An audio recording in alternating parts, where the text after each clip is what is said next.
We're back reviewing week 2 of the NFL season. Let's get straight into it. Starting out with the Seahawks and Patriots.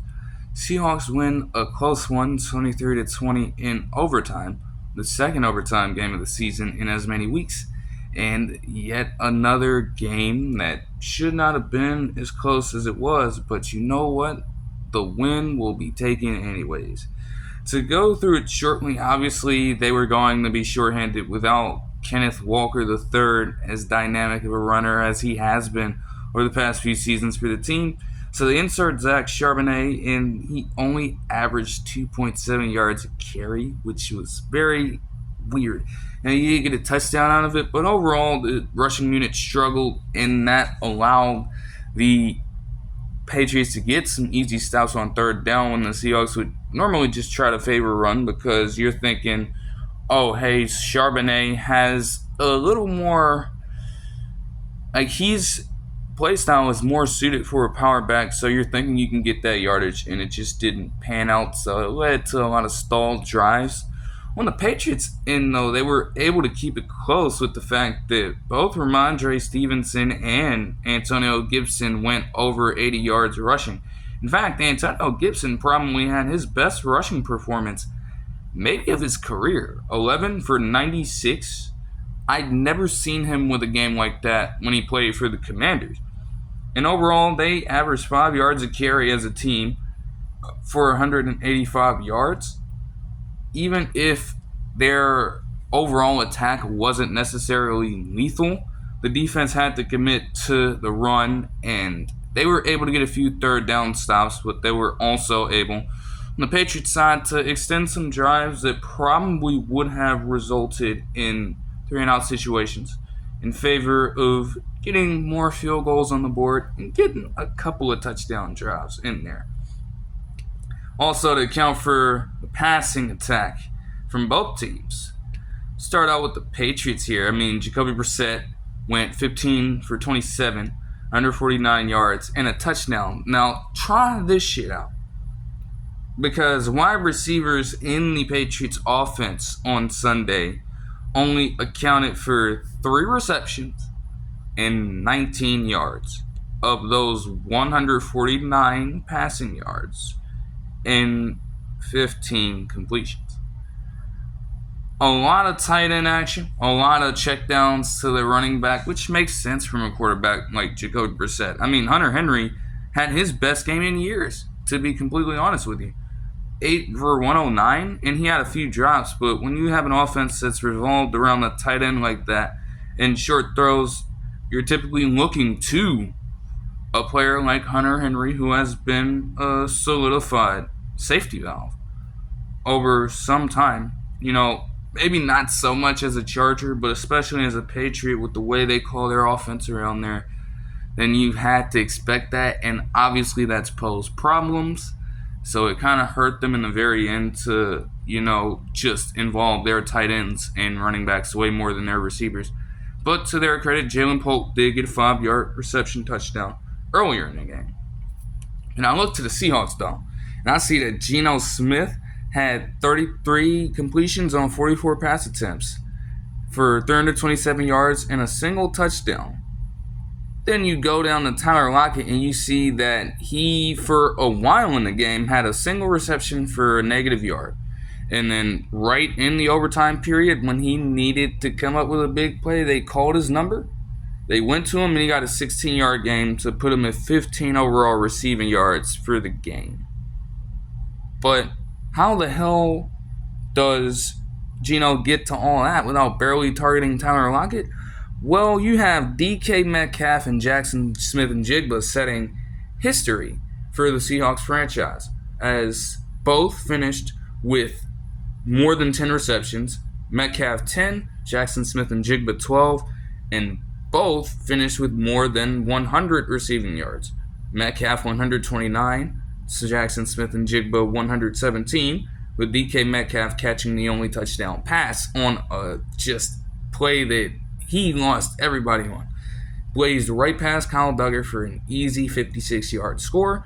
And with those numbers, Metcalf and Smith-Njigba became the first receivers in Seahawks franchise history to attain 10 or more receptions and 100 or more yards in the same game as a duo. Never done before. Think about all the great receivers that played in Seahawks history over the course of their franchise. You have your Steve Largents, your Kenny Easleys, the final shadows of Jerry Rice, the Golden Tate the Thirds, the Sidney Rices, the Percy Harvins, the Doug Baldwins, the Tyler Lockett's, the Paul Richardson Juniors. All those receivers coming through the system over the course of the years, and they got it done in 2024. That's tremendous work. Also, shout out to Julian Love, because they were in position to completely win the game. The Seahawks got stopped on the drive before, and the defense was forced in the midway of the fourth quarter to try to stop them. Now, they were able to work their way down the field with, some dink and dunk passes, some strong runs, especially a very long one by Antonio Gibson that gashed the entire defense. And so they were in field goal range. Now, Joey Sly had been accurate for them all day long, and Julian Love clutches up and blocks the very kick that could have won the Patriots the game. And then subsequently, the Seahawks drive down, get a field goal to bring it into overtime, where Jason Myers proves why he's a top 5 kicker in the league, does the good work for us. And yeah, Seahawks, even with that development, they're 2-0. So you got to respect it. Moving on to the Bills and Dolphins on Thursday night, and this was just an absolute disaster on so many fronts. To start out, man, you get blown out 31-10. You see that on the surface, and you're wondering what the hell went on. Well, when Tua Tagovailoa was active, he completed 17 of 25 passes, but the fact of the matter is he threw 3 picks while he played. 2 to a player named Jamarcus Ingram, and the final one, before he was taken out of the game, ended up being returned for what would be the game-sealing pick 6. Now, I will say that the second interception that he threw to Christian Benford was not his fault, because Robbie Anderson, who is barely getting reps with the Dolphins as it is, actually gets one early on a pivotal play in the game. And as he's trying to throw it to him, Robbie Anderson slips at the top of his route and just stops his momentum completely. Now, Tagovailoa, not noting that, he thought that Robbie Anderson was going to be exactly where he was supposed to be at, because that's what the play suggested. Nope, motherfucker trips up on his own accord, and Christian Benford gets an easy pick. That one wasn't his fault, but the other 2 were extremely concerning. And on the defensive front, they let James Cook just kill them. He had 3 total touchdowns in the game. 2 rushing, 1 receiving. Josh Allen, I don't even have to say the numbers, but for him to throw under 150 passing yards and only a single touchdown, there's not a lot that he really had to do. The Bills were just having their way the entire night. And in a way, the Dolphins, if they could have gotten some of those passes, a bit more accurate, and they did a good job also, the Bills, to their credit, of kind of shutting down Tyreek Hill and Jalen Waddle for the most part. They had a lot of targets, and though Jalen Waddle caught every one of his, didn't have a large enough impact on the game. Tyreek Hill also finished with 3 receptions and 24 yards, which is a vast difference from the 130 that he picked up in week 1. Once you took those 2 guys out, it was basically who was going to step up for them. And over the course of the entire game, even though he was deterred by the Bills' defensive unit, that was none other than Devin Achane, who finished with 29 total touches for 165 total yards and a touchdown reception early on in the game. Definitely the star of the night for them, but again, to what avail? You lost by 21 points. And what makes it even worse, on a play in the red zone, in which Tua Tagovailoa was trying to pick up first down and get into, the first and goal situation. He runs and collides into Damar Hamlin head first, and right after that he falls to the ground, gets in a fencing response, and is automatically taken out of the game for concussion protocol. And obviously he suffered a concussion. They found that out, and he was taken out for the rest of the game immediately. He is slated to miss a lot of time, and as a result, they had Skylar Thompson step in, but obviously they know his reputation at this point. He doesn't perform the best typically, so they had to get desperate and sign Tyler Huntley from the Ravens practice squad onto the team for a little bit. I don't necessarily know how well that will fare for them.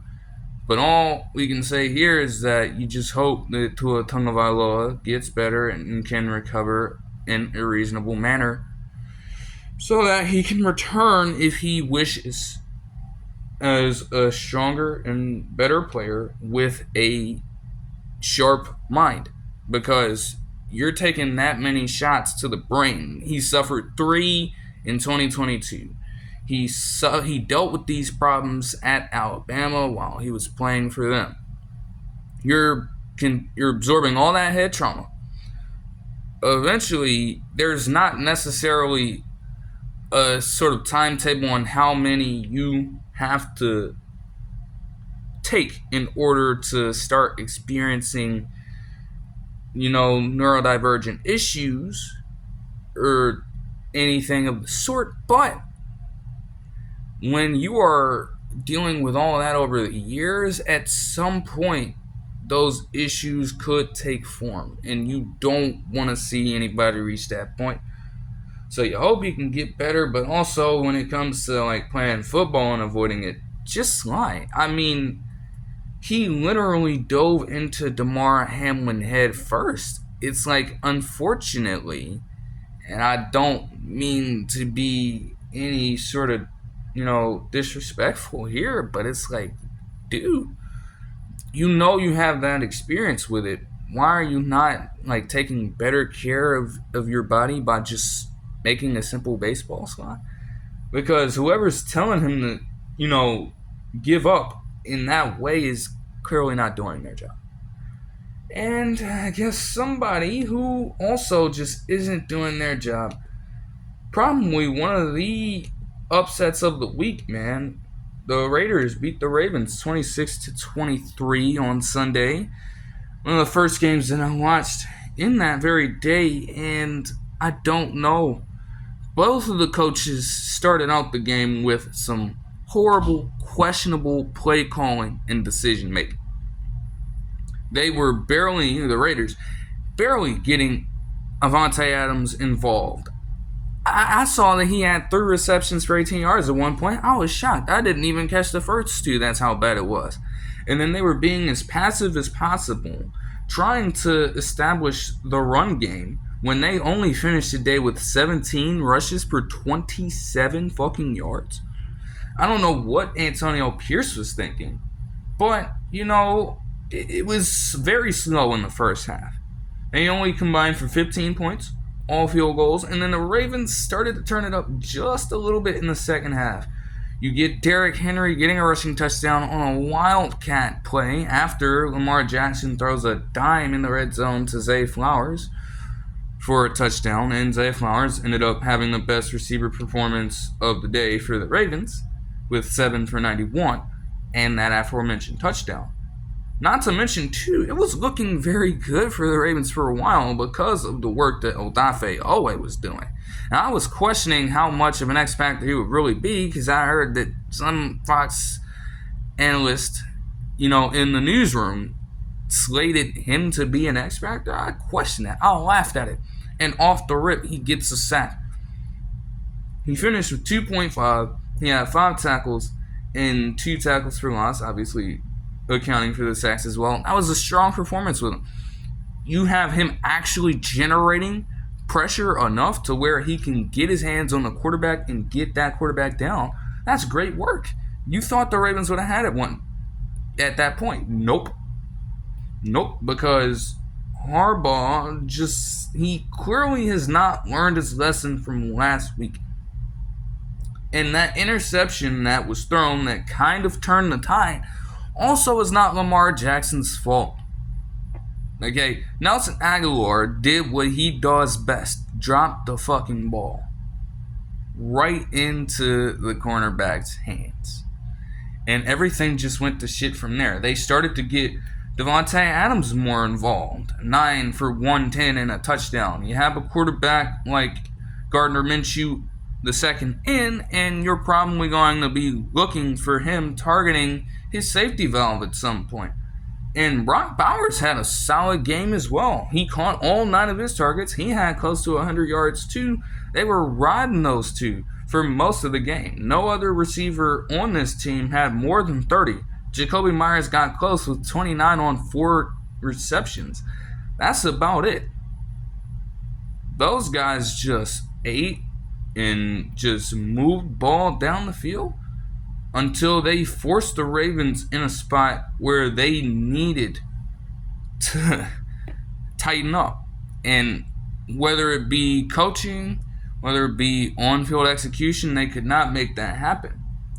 But no matter what you want to say on that, you can't deny that it is certainly a coaching problem, because at the very tail end of it, the Raiders had the ball back after the Ravens commit to some stupid-ass play calling. They ran the ball on a second and very long down on the drive before the Raiders get it back, and then call a conservative third down play. Like, you have no sense of urgency at all, and you're just going to move the ball like that? Okay, Raiders pick it back up.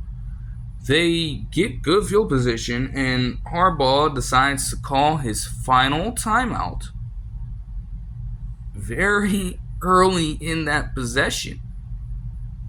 So after that point, 2-minute warning passes, the Raiders are just free to run the ball and run down as much clock as they needed to get what would be the game-winning field goal by Daniel Carlson. The Ravens get the ball back with no timeouts, and guess how much time they ended up having to work with? Only 27 seconds, pinned back deep in their own territory. And the choice of play calling calls for Lamar Jackson to throw it far from either boundary, favoring the left or right hash. And there were even routes on that last drive that were developing over the middle of the field. When you know that you have such short time to work with without any sort of timeouts in place to restrict that kind of progression. You did not have that luxury, and you were playing as if you had all the time in the world for some reason.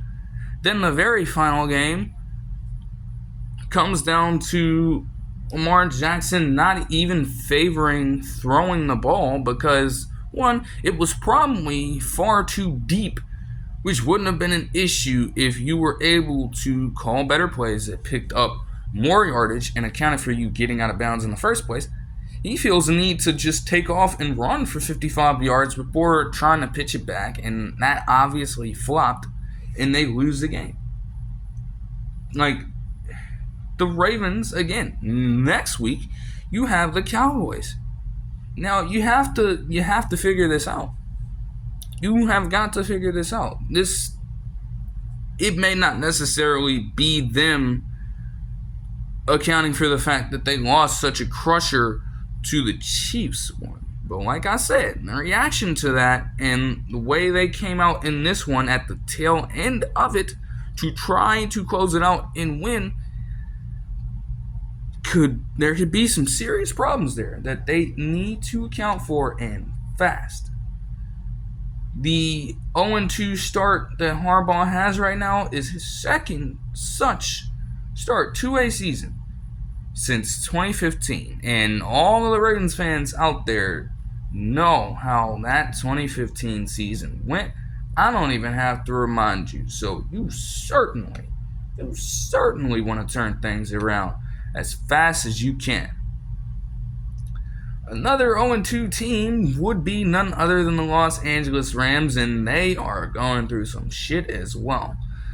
They lost 41-10 against the Cardinals, and first off, I just gotta say, Maserati Marv balled the fuck out after all these motherfuckers out here tried to label this man a bust after one damn game, where it's gonna be typical for them to not have a high amount of communication and be on the same page almost immediately. It's typical growing pains for a rookie receiver. He came right out and shut everybody the fuck up.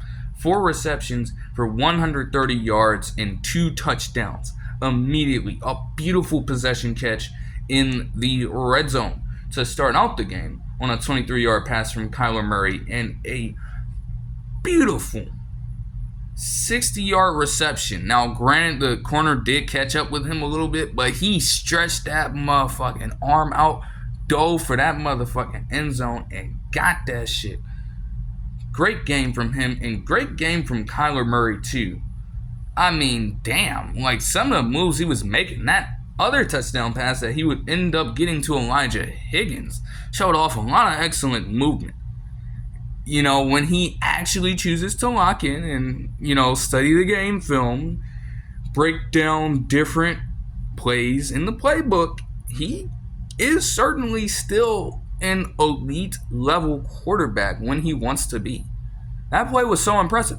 He was just scrambling around the entire time, giving everybody fits, especially Jared Verse. He tried to sack him 2 times in that same play and missed both times. Then just throws an absolute dart to Elijah Higgins for that touchdown.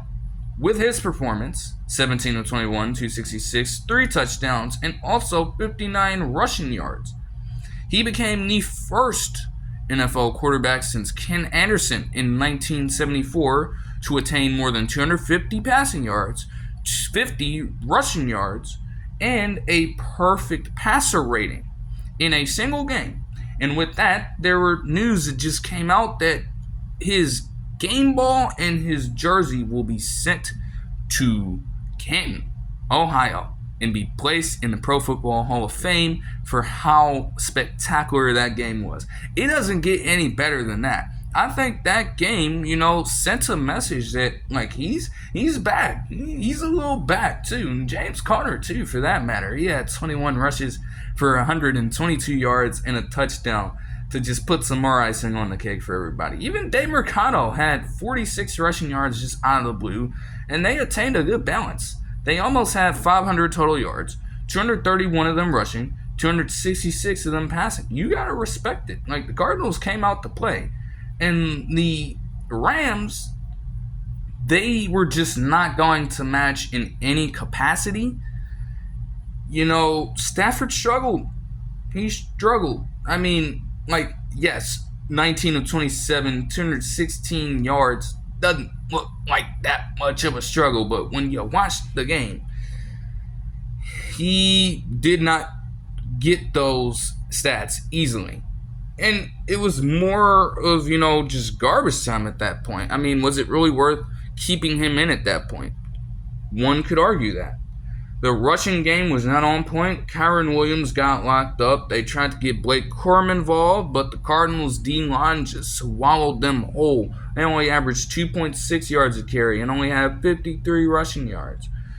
Their leading receiver was Demarcus Robinson. And their second leading receiver was Tutu Atwell with 48 yards. And Cooper Kupp had 37, but unfortunately, and this is probably what exacerbated the Rams' loss, Cooper Kupp suffered an injury during the middle of the game, and they were trying to check it out during halftime to see if he could go for the rest of the game. They found that he could not. He was out for the rest of this game, and he is designated to be out for the next several weeks, which is a crushing blow to their passing attack. You already have Nakua out, and that was bad enough. You could tell that they were struggling with that throughout this game already. Now, you're dealing with Cooper Kupp getting hurt as well. Oh, that poses a ton of problems. A lot of issues. Hopefully those guys can get better, but the Rams may be going through that trouble as well. Because they are just down a couple of highly touted weapons on their team. So that's always tough. And then you have the Chiefs-Bengals game at 4:25 on Sunday, in which the Chiefs won closely. And all I have to say is this: Dejon Anthony, number 33 on the Bengals, absolutely lost them the game with a couple of stupid penalties on his end that led to points. That final 4th and long attempt, they locked up everything. Mahomes, they did a great job of accounting for every receiver back there to where Mahomes had to get desperate and just chuck it up somewhere. It was over. They had the game. Joe Burrow played excellently. The run game wasn't the best, but it did enough.